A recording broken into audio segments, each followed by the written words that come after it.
Assalamualaikum warahmatullahi wabarakatuh. Perkenalkan, nama saya Junur Fadila, mahasiswa program studi Administrasi Rumah Sakit semester 5. Di sini saya akan menjelaskan tentang distribusi dan pelayanan pasien HIV atau AIDS Provinsi Jawa Barat tahun 2025. Nah, di sini ada latar belakang. HIV/AIDS merupakan masalah kesehatan masyarakat yang masih signifikan di Provinsi Jawa Barat. Nah, tingginya jumlah kasus membutuhkan sistem pengelolaan data yang akurat, terstruktur, dan aman. Pengelolaan data ini secara manual berpotensi menimbulkan duplikasi kesalahan input dan integrasi data. Basis data berperan penting dalam mendukung pelayanan kesehatan dan pengambilan keputusan. Naik di sini ada rumusan masalahnya. Di sini rumusan masalahnya ada 3, terbagi menjadi 3. Yang pertama itu, bagaimana pengelolaan data pasien HIV atau AIDS agar lebih terstruktur dan lebih terorganisasi. Nah, yang kedua, di sini ada bagaimana penetapan normalisasi untuk menghindari redundansi data. Dan yang terakhir, bagaimana basis data dapat membangun analisis dan pelaporan kasus HIV atau AIDS. Nah, lanjut di sini ada tujuan penelitiannya. Di sini yang pertama ada perancangan basis data dan relansion. Akang gandeng Lanjut di sini ke tujuan penelitiannya. Yang pertama, perencanaan basis data relasional untuk pengelolaan data pasien HIV atau AIDS.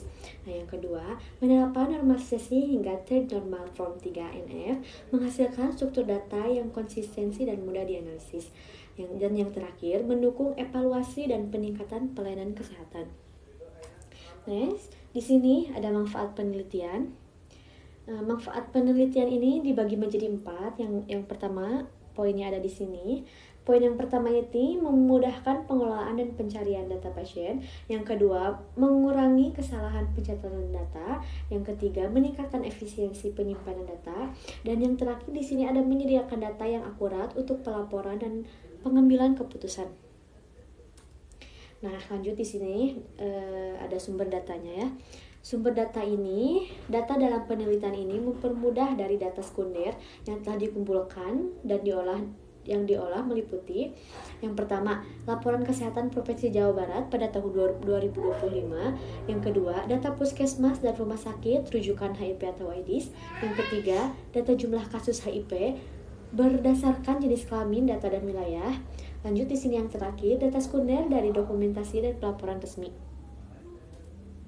Nah, di sini lanjut ke metode penelitian.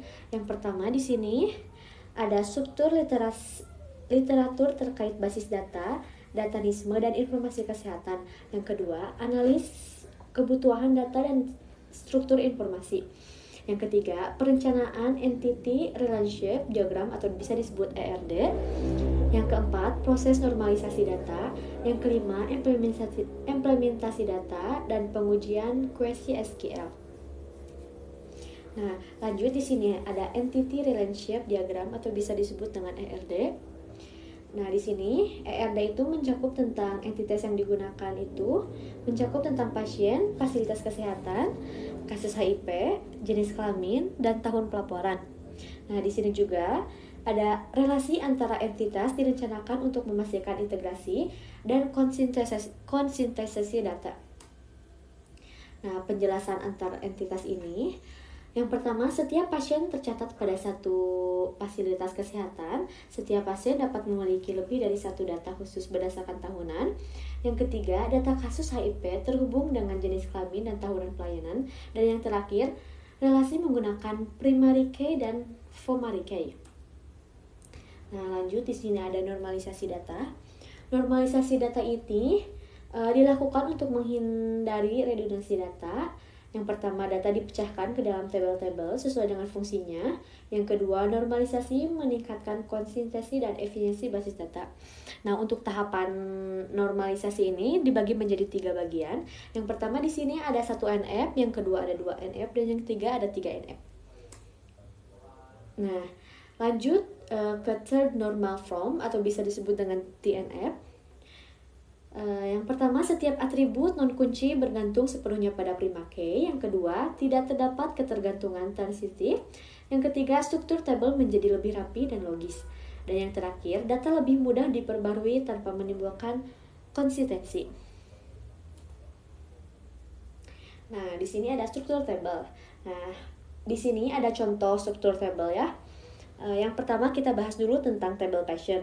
Nah, untuk table passion ini mencakup atau isinya tentang ID pasien, jenis kelamin, fasilitas kesehatan. Lanjut di sini ke tabel kasus HIV. Nah, untuk tabel kasus HIV ini isinya mencakup tentang ID kasus, ID pasien, tahun, jumlah, dan kasus.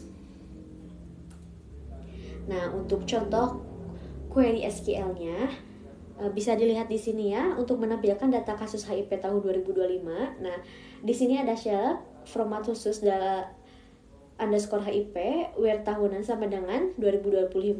Nah, untuk menampilkan jumlah kasus tertinggi ini bisa digunakan SQL-nya seperti ini, select match dalam kurung jumlah sama kasus, langsung di sini ada from kasus underscore HIP.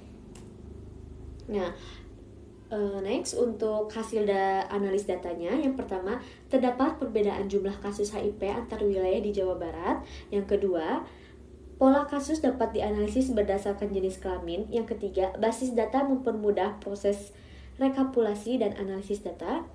Yang keempat, data siap digunakan untuk evaluasi pelayanan kesehatan. Nah, di sini juga ada peran basis data dalam pelayanan kesehatan. Ini juga poinnya tidak kalah penting. Yang pertama, mendukung pencatatan data pasien secara sistematis. Yang kedua, mempermudah monitoring kasus HIV, menyediakan data real time untuk pengambilan keputusan, dan yang terakhir, meningkatkan kualitas pelayanan kesehatan. Nah, sampai juga kita di kesimpulannya. Di sini saya akan membacakan kesimpulan. Kesimpulannya yaitu basis data sangat penting dalam pengelolaan data pasien HIV atau AIDS, menerapkan ERD dan normalisasi 3NF, meningkatkan kualitas data, sistem basis data, membantu analisis dan program kasus HIV secara efektif, data yang terkelola dengan baik, mendukung peningkatan pelayanan kesehatan. Lanjut, di sini ada saran. Saran yang pertama adalah standaritas format input data di seluruh fasilitas kesehatan, mengembangkan sistem basis data yang terintegrasi, dan yang terakhir peningkatan kompetensi SDM dalam pengelolaan data kesehatan. Baik, terima kasih. Mungkin segitu saja yang bisa saya sampaikan. Mohon maaf bila ada kekurangan. Terima kasih. Wassalamualaikum warahmatullahi wabarakatuh.